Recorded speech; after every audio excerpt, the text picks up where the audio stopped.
The rain drizzled softly against the windows of the quiet hospital room, casting a somber mood over the air. Officer. Ryan Carter lay motionless on the hospital bed, his face pale, his breathing slow. Machines beeped rhythmically, monitoring his vitals. A decorated K-9 officer, Ryan had spent years serving the community alongside his loyal German Shepherd Max, but now, after a tragic accident in the line of duty, he was fighting for his life. Max sat by the door, ears perked up, his sharp eyes locked onto the still figure of his partner. He had spent years by Ryan's side, chasing criminals, searching for missing people, and protecting his handler with his life. But now, for the first time, Ryan wasn't the strong, commanding presence Max had always known. He was weak, unmoving, and Max could feel that something wasn't right. The hospital had allowed Max to visit, understanding the deep bond between a police officer and his K-9 partner, nurses whispered, as they watched the dog sit solemnly as if he understood the gravity of the moment. Officer. Ryan's colleagues stood in the hallway, some wiping away silent tears, others shaking their heads at the cruel twist of fate. Ryan's family was gathered around his bed. His wife Emily clutched his hand, whispering words of love and encouragement. His younger brother Jake stood at the foot of the bed, eyes filled with sorrow. Doctors had given them little hope. Ryan's injuries were severe, and his body was shutting down. Max whined softly and took a hesitant step forward. Emily noticed and turned toward the dog, her lips trembling as she gave a weak smile. "Come on, Max," she whispered, motioning him forward. "Say goodbye." The room fell silent as Max patted forward his CLA, clicking softly against the hospital floor. He reached Ryan's bedside and gently placed his head on his handler's chest for a moment. Nothing happened. Then a soft sigh escaped Ryan's lips, as if he could feel his partner's presence, but then something changed. Max suddenly stiffened, his ears shot up, his nose twitched, and his body tensed. A low growl rumbled from deep in his throat. His eyes darted around the room, then locked on to the doctor, standing near the monitors. Everyone froze. Max had spent years training to sense danger, to detect things humans couldn't. He had never reacted this way inside a hospital. Never growled at a doctor before, but now something was different. The doctor, an older man in a white coat, shifted uncomfortably under the dog's intense gaze. "Easy, boy," he muttered, taking a small step back, but Max didn't relax. His growl deepened, his muscles coiled, ready to pounce. His sharp canine instincts screamed that something was wrong. Emily frowned and looked at the doctor. "Why is he growling at you?" she asked, her voice uncertain. The doctor forced a smile. "He's probably just stressed. Dogs react to hospitals in different ways," but Max's growl only grew louder. His eyes never left the doctor, and in that moment Emily felt a chill run down her spine. Something wasn't right, and Max knew it. Emily's heart pounded as she glanced between Max and the doctor. The room, once filled with quiet murmurs and the soft beeping of machines, now felt thick with tension. Max's growl wasn't just a warning, it was a message, a deep instinctual reaction. He had spent years by Ryan's side to detect danger, to sniff out hidden threats, and now in this small hospital room, something had triggered him. The doctor, his expression calm, but his fingers tightening around the clipboard, took another step back. "Dogs can be unpredictable in stressful situations," he said, forcing a chuckle. "It's understandable he's sensing the emotions in the room." Emily wanted to believe that she wanted to brush it off, to tell herself that Max was just confused, overwhelmed by the sterile smell of the hospital and the unfamiliar environment. But Max wasn't an ordinary dog. He wasn't the type to react without reason. Ryan's younger brother Jake narrowed his eyes. He had known Max for years. He had seen him in action, watched him track down criminals, alert Ryan to danger before anyone else noticed. "No," Jake muttered under his breath. "This isn't normal. Max's growl deepened, his body tense like a coiled spring. His gaze never wavered from the doctor. Then, without warning, he let out a sharp bark, loud and commandingly jump. The doctor flinched. The sound echoed down the hallway, making the officers outside turn their heads in alarm. One of the nurses poked her head into the room. "Is everything okay?" Emily nodded quickly, trying to keep her voice steady. "Yeah, Max is just uneasy." The doctor took another step back, exhaling. "I should check his vitals again," he said. Nodding toward Ryan, his voice was even professional. But there was something in his eyes, something guarded. Max let out another low growl. Jake, still watching closely, spoke up. "Hold on, I think we should wait." The doctor hesitated. "Wait for what?" Jake stepped forward, SL lightly, his jaw tightening. "Just a second." He turned to Max, kneeling down in front of him. The dog's breathing was steady, his body alert. Jake had seen Max in action enough times to know this wasn't just hospital stress. Emily swallowed hard and turned to the doctor. "Why does he keep growling at you?" Her voice was careful, controlled, but her heart was racing. The doctor hesitated, then gave a short laugh. "I must remind him of someone he doesn't like." He looked at Max and took a step toward the bed. Max snapped his head up and barked again, sharper. This time his body tense, as if ready to lunge, his ears pinned back, teeth bared just slightly. Not in full aggression, but in a clear warning. The doctor stopped in his tracks. Emily saw it. Then the flicker of something in the doctor's eyes, not fear, not surprise, but something else, annoyance, frustration. She looked at Ryan, still unconscious, still unaware of everything happening around him. If he were awake, he'd understand Max's reaction. He'd trust his partner without hesitation. But Ryan wasn't awake, and Emily didn't know what to do. A knock at the door made everyone turn. Another doctor, younger, with short dark hair and a calm expression, stepped inside Dr. Whitman. He said, "Looking at the older doctor, I need to speak with you." The older doctor? Dr. Whitman hesitated for a fraction of a second, then without another word, he turned and left the room, walking past the other doctor without making eye contact. Max's growl faded the moment he was gone. Emily exhaled slowly, feeling her pulse thawing in her ears. She looked down at Max, who was still staring at the door, his body rigid. Jake exchanged a glance with her that wasn't normal. Emily shook her head. No, it wasn't. The younger doctor turned to them. "I heard the barking from down the hall," he said. "Is everything okay?" Emily hesitated, unsure how much to say. She looked at Jake, then at Max. Jake took a deep breath. Max didn't like the other doctor. The younger doctor frowned. Dr. Whitman. Jake nodded. "Yeah, Max wouldn't stop growling at him." The doctor pursed his lips, glancing at the still sleeping Ryan. Before looking back at them, he hesitated, then said quietly, "Dr. Whitman isn't Ryan's primary doctor. He was just here to check in. He wasn't supposed to be handling his case today." Emily's stomach tightened. Then why was he in here? The doctor hesitated again, then lowered his voice even more. "I don't know." The room fell into silence. Max finally sat down, his ears still alert, his gaze still fixed on the door. Emily's mind raced. She wanted to believe that this was all just some strange misunderstanding, that Max was simply reacting to stress, but something deep inside told her that wasn't true. Max had sensed something, and Emily had a terrible feeling that whatever it wasn't over yet. The room felt colder now, as if Max's reaction had left an invisible weight in the air. Emily kept glancing toward the door, half expecting Dr. Whitman to return. But the hallway outside remained quiet. Max had finally stopped growling, but his body was still tense, his eyes locked on the door, like he was waiting for something or someone to come back. Jake crossed his arms, his expression unreadable. "I don't like this," he muttered something. "Feels off." Nodded slowly.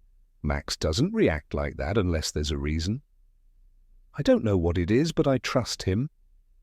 The younger doctor, who had introduced himself as Dr. Patel, glanced at Ryan's monitors, Checking his vitals, his face remained neutral, but Emily noticed the way his jaw tightened slightly.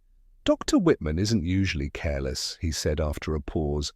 "But if Max reacted like that, it's worth paying attention to." He hesitated, then added, "Ryan's condition hasn't changed, but I'll keep an extra eye on him just in case." Emily appreciated the reassurance, but it did little to ease the feeling creeping up her spine. She reached down and gently ran her fingers through Max's fur. He was still on edge. Jake exhaled sharply and ran a hand through his hair. What if Max smelled something? Maybe something was off with the medicine, or he trailed off. Shaking his head, "I don't know, but I've seen that dog take down criminals before they even made a move. I don't think he was wrong about this." Emily swallowed hard.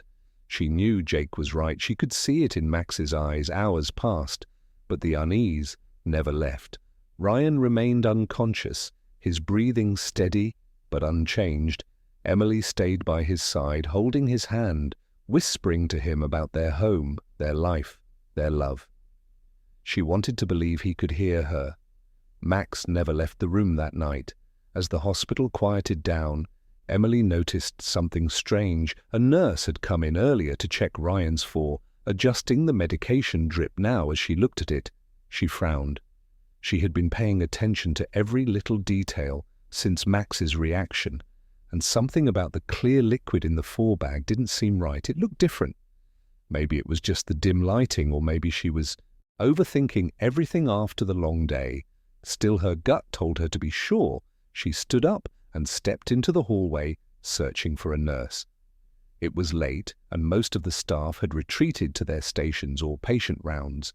Finally, she spotted a nurse near the reception desk. "Excuse me," Emily said softly, trying to keep her voice calm. "I just wanted to ask Ryan's medication in his for has anything changed?" The nurse looked at her screen, scanning through the records. "No, it's the same dosage and prescription." She turned back to Emily with a reassuring smile. "Everything is as it should be." Emily nodded slowly, forcing a smile back. "Okay, thank you," but something still didn't feel right.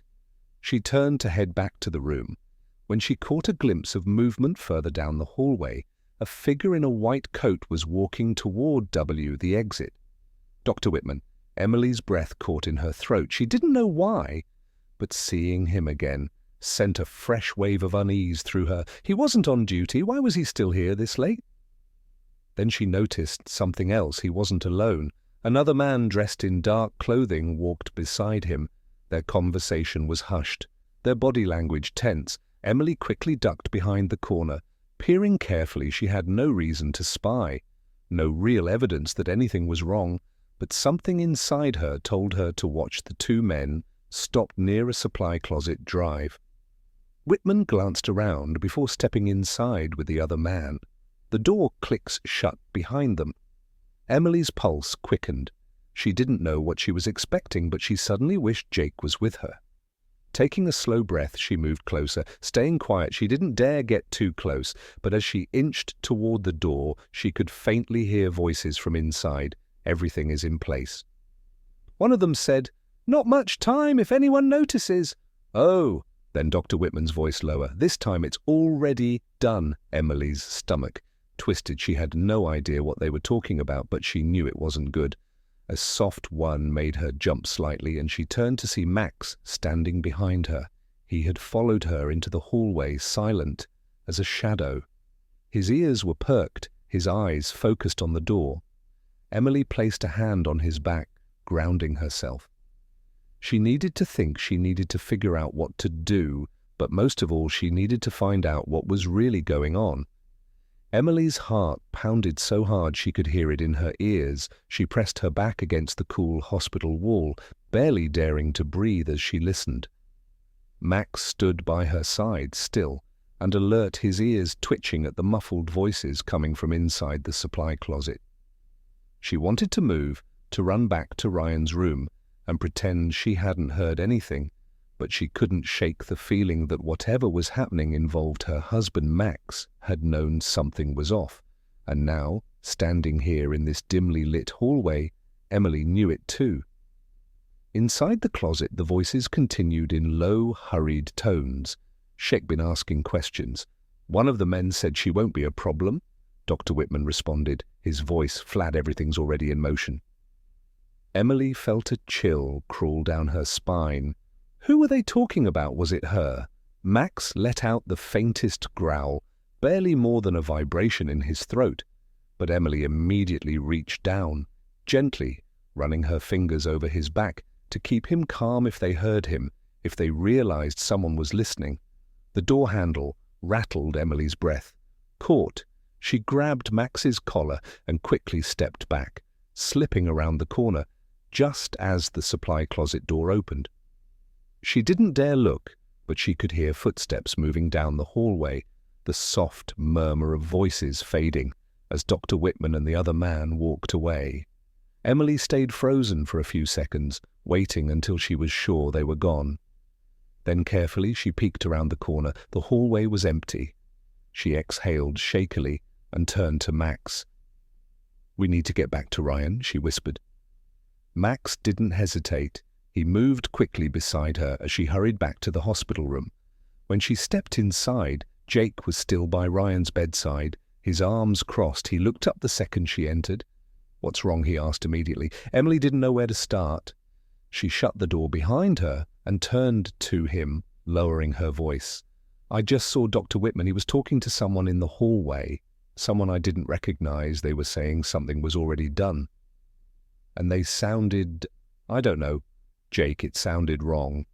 Jake frowned, standing up straight. "What do you mean, already done?" Emily shook her head. "I don't know, but I have a bad feeling." Jake looked at Max, who was still alert, his body stiff. That was all the confirmation he needed. "Okay," he said, voice firm. "Then we don't ignore this." He pulled out his phone and quickly started typing. "What are you doing?" asked. "I'm texting one of Ryan's friends from the force."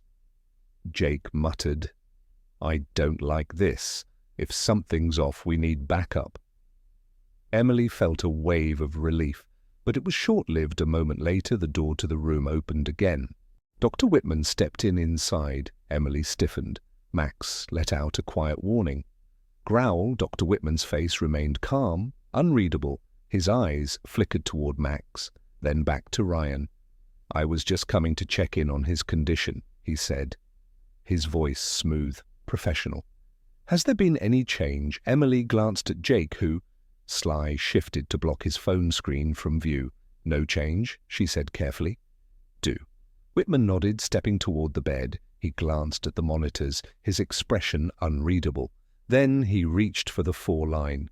Max suddenly lunged forward, barking sharply. Dr. Whitman jerked back in, surprise, his eyes widening slightly. "Max, no," Emily said quickly, grabbing his collar, but she wasn't scolding him. She was watching Dr. Whitman. The doctor composed himself almost immediately, straightening his coat. "Your dog seems very protective," he said, a hint of amusement in his tone. Emily forced a tense smile. "He always is." Dr. Whitman studied her for a long moment. Then he turned back to Ryan, checking the 4 again. Emily watched closely, her heart hammering. She didn't know what she was expecting, but she couldn't shake the feeling that Max had just stopped something from happening. Finally, Dr. Whitman stepped back. "Well," he said, "I'll be making my rounds. Let me know if there's any change." Emily and Jake both stayed silent as he walked out of the room. The second he was gone, Emily turned to Jake. "Something's wrong." Jake nodded. "I know." Max sat by the door, ears alert, watching. The feeling in Emily's chest tightened. Something was happening, something dangerous, and they were running out of time to figure it out. Emily's hands trembled as she clenched them into fists. She turned to Jake, trying to steady her breathing. "We can't just sit here and wait," she whispered. "What if Max was right? What if something's actually wrong with Ryan's?" For Jake nodded already, moving toward the 4-stand. He wasn't a doctor, but he had seen enough during his years around Ryan to know what a standard saline drip looked like. He leaned in, inspecting the bag. Carefully, Emily watched as his expression darkened. "This isn't right," he muttered. Emily's stomach dropped. "What do you mean?" Jake looked around as if making sure no one else was near. Then he whispered, "There should be a label with the exact medication and dosage. But look." He pointed at the bag. "The label is missing." Emily's breath caught. She hadn't noticed before, but now that Jake pointed it out, she realized he was right. Every other 4 bag in the hospital had a printed sticker with details about the medication inside, but this one had nothing. She swallowed hard. Jake, what if they gave him something they weren't supposed to? Jake's jaw tightened. He pulled out his phone again. "I'm calling someone," he muttered before he could dial. The door swung open. A nurse stepped in, looking rushed. She barely glanced at Emily or Jake, going straight for the 4. "Excuse me," she said quickly. "I just need to replace this." Emily's entire body went rigid. Max suddenly stood up, his ears twitching. His gaze locked on the nurse. Jake stepped forward, blocking her path. "Wait a second," he said firmly. "Why are you replacing it? His chart didn't say anything about a medication change." The nurse hesitated. It was just a fraction of a second, but Emily saw it. The slight flicker of unease in her eyes. She forced a smile. "It's just standard protocol," she said smoothly. "Routine check." Emily exchanged a glance with Jake. Neither of them believed her. Max let out a soft growl. The nurse's fingers twitched around the 4 line. "I need to do this," she said. "Step aside, please." Jake didn't move, not until we talked to his actual doctor. The nurse's smile faltered. Emily's pulse pounded in her ears. She suddenly felt like she was standing on the edge of something huge, something dangerous. The nurse took a breath as if she was about to argue again, but before she could say another word, a voice came from the hallway. "What's going on here, Dr. Patel?" He stepped inside, his eyes immediately locking on to the nurse. His expression remained neutral, but there was something sharp behind his gaze. The nurse quickly straightened. "I was just changing his 4," she said smoothly. Dr. Patel's face remained unreadable. Then he said, "Ryan's 4 doesn't need to be changed." Beat of silence. The nurse stiffened. "There must have been a mistake. I'll handle it." Dr. Patel cut in. His voice was firm, leaving no room for argument. The nurse hesitated for just a moment longer, then slowly stepped back. "Of course," she said lightly. "I'll check with the pharmacy," without another word.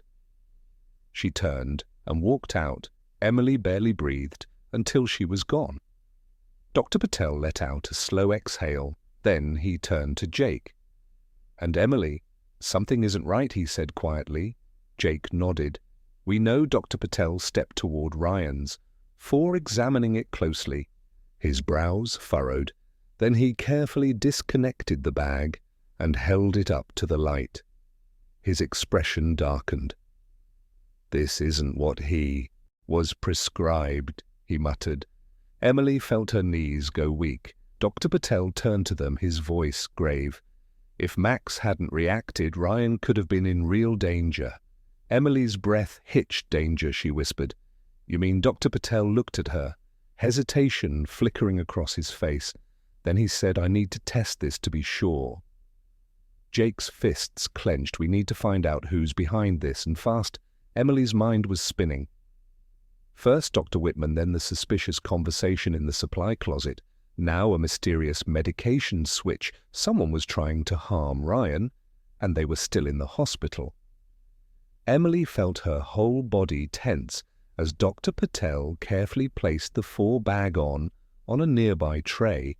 The room was silent, except for the steady beeping of Ryan's heart monitor. Max sat by the door, his ears alert, watching everything with sharp focus. Jake finally broke the silence. If that wasn't the right medication, then what was it? His voice was low controlled, but Emily could hear the anger beneath it. Dr. Patel shook his head. "I don't know yet, but I'll find out." He grabbed a pair of gloves and carefully took a small sample from the bag into a vial. "I'll send this to the lab right away." Emily's hands curled into fists. "Someone is trying to hurt Ryan," she whispered. Saying it out loud made it feel even more real, and the weight of it settled heavily on her chest. Jake exhaled sharply. "It has to be Whitman," he muttered. That guy's been acting off since we got here. Dr. Patel hesitated. If Whitman is involved. D, we need proof. Emily looked toward the door, her heart racing. What if he knows we're on to him? As if on cue, footsteps echoed down the hallway. They were quick, purposeful. Emily turned just in time to see Dr. Whitman stepping into the room. His expression was calm, professional as always, but there was something unsettling in the way his eyes swept over them. I heard there was a problem, he said, smoothly, glancing toward the four-step hand. His gaze lingered on the missing bag for just a second too long. Emily swallowed hard. Dr. Patel was just checking on Ryan, she said carefully. We noticed something strange with his four. Dr. Whitman's face didn't change, but there was a flicker of something cold behind his eyes. Strange, he repeated. Stepping closer to the bed, Max let out a low growl. Dr. Whitman stopped mid-step. His lips pressed into a thin line as he glanced down at the dog. That's quite the reaction. Emily placed a hand on Max's back, feeling the tension in his muscles. He knows when something's wrong, she said quietly. Dr. Whitman's gaze flicked to her, then to Dr. Patel. If you had concerns about the medication, you should have brought them directly to me, he said. I am the senior physician on duty. Dr. Patel didn't blink. I checked the four bag, he said evenly. It wasn't the prescribed medication. For the first time, Dr. Whitman's composure slipped. It was just a fraction of a second. A tightening around his eyes, a slight shift in his posture. But Emily saw it then just as quickly. His expression smoothed out again. There must have been a mix-up, he said. Jake took a step forward. Is that what you're calling it? Dr. Whitman exhaled, shaking his head. This is unnecessary. I've been Ryan's doctor since he arrived. I only want what's best for my patients. Emily's pulse pounded in her ears. He was lying. She knew it, and so did Max. In the next second, the dog suddenly lunged. He didn't attack, but he barked, loud and sharp. His body tensed, as if ready to pounce. Dr. Whitman flinched. It was small, but it was enough Jack caught it too. You're nervous, he said quietly. Why did Dr. Whitman opened his mouth to respond, but before he could, a second set of footsteps approached the room.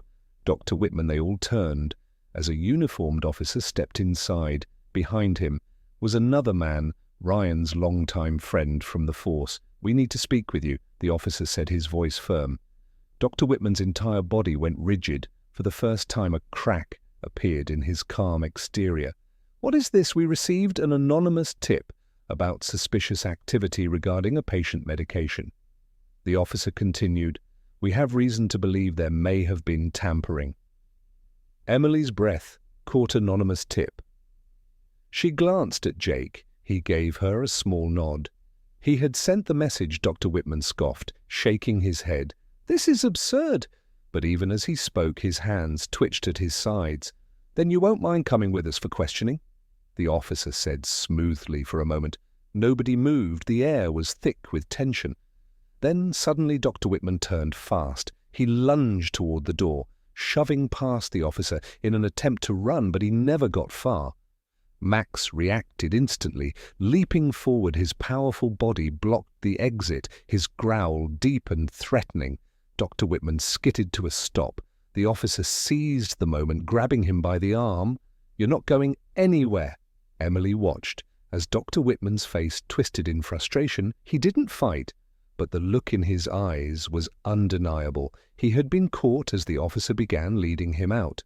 Dr. Whitman turned his head slightly. His gaze met Emily's, cold and calculating. Then he smirked. Emily's blood ran cold. He wasn't afraid.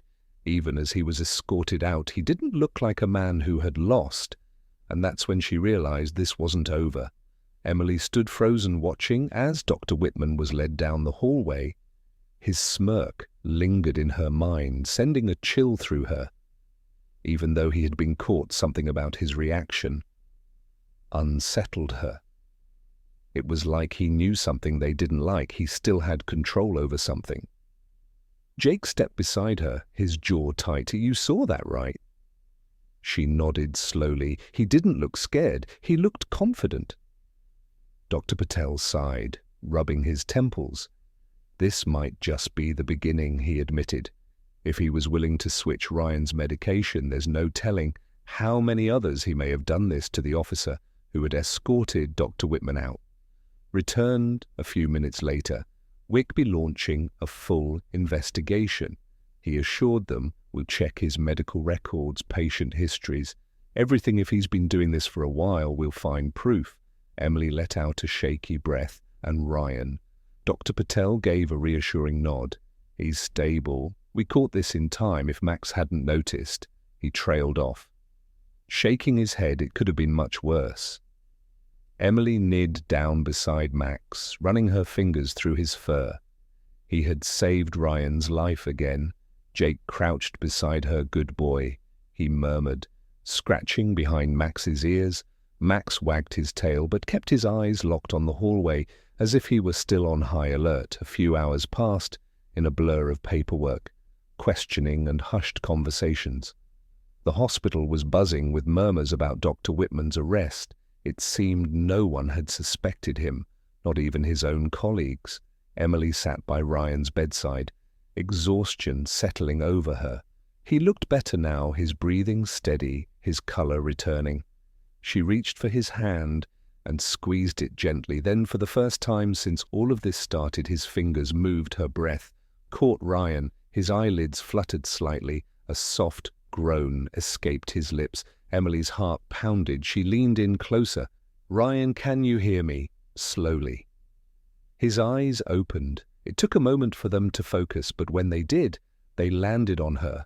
A small, tired smile tugged at the corner of his mouth. "Hey," he coaxed. His voice was weak, but it was him. Tears pricked Emily's eyes. She let out a small laugh of relief. "You scared us," she whispered. Jake stepped closer, his face filled with both relief and disbelief. "Welcome back, buddy." Ryan's gaze flickered between them, then landed on Max. Did he? His voice was hoarse, but he didn't need to finish the question. Emily nodded, wiping at her eyes. "He saved you again." Ryan exhaled a soft chuckle. "Good dog." Max let out a low whine, pressing his nose against Ryan's hand. Dr. Patel entered the room just in time to see Ryan awake. A relieved smile crossed his face. "Well, this is good news," he said, checking the monitors. "You're stronger than we thought, officer." Ryan blinked at him. Dr. Patel, he looked around the room, his forehead creasing. "What happened?" Emily hesitated, not sure how much to tell him. "It's a long story," she said gently. Jake nodded. "We'll catch you up later. For now, just rest." Ryan frowned slightly, but didn't argue. His eyes started to droop again, exhaustion taking over. Dr. Patel turned to Emily and Jake. "He's still weak, but he's going to be okay. He just needs time to recover." Emily felt a wave of relief wash over her. For the first time in days, she could breathe. Over the next few days, the hospital remained on high alert. The police investigation uncovered disturbing details. Dr. Whitman had been altering medications for months. Some patients had suffered complications, but no one had connected the dots until now. Emily couldn't stop thinking about how close they had come to losing Ryan. If Max hadn't sensed something was wrong, if they hadn't been paying attention, it might have been too late. Jake walked up beside her one afternoon as they sat in the waiting area, still thinking about it. She nodded. "I just keep wondering why. Why would he do this?" Jake sighed. "Some people abuse power when they have it. Maybe he thought he could get away with it forever." Emily shook her head. "It's terrifying. Someone you're supposed to trust, someone who's meant to save lives, and he was doing the opposite." Jake was quiet for a moment, then he said, "But he didn't get away with it. And Ryan's alive because of you, because of Max." She smiled down at Max, who was curled up at her feet. "H.E.K., a hero," she whispered. A few days later, Ryan was well enough to sit up and talk. He listened intently as Emily and Jake filled him in on everything. When they finished, he shook his head in disbelief. "I owe Max my life," he said. Max thumped his tail against the floor as if he understood.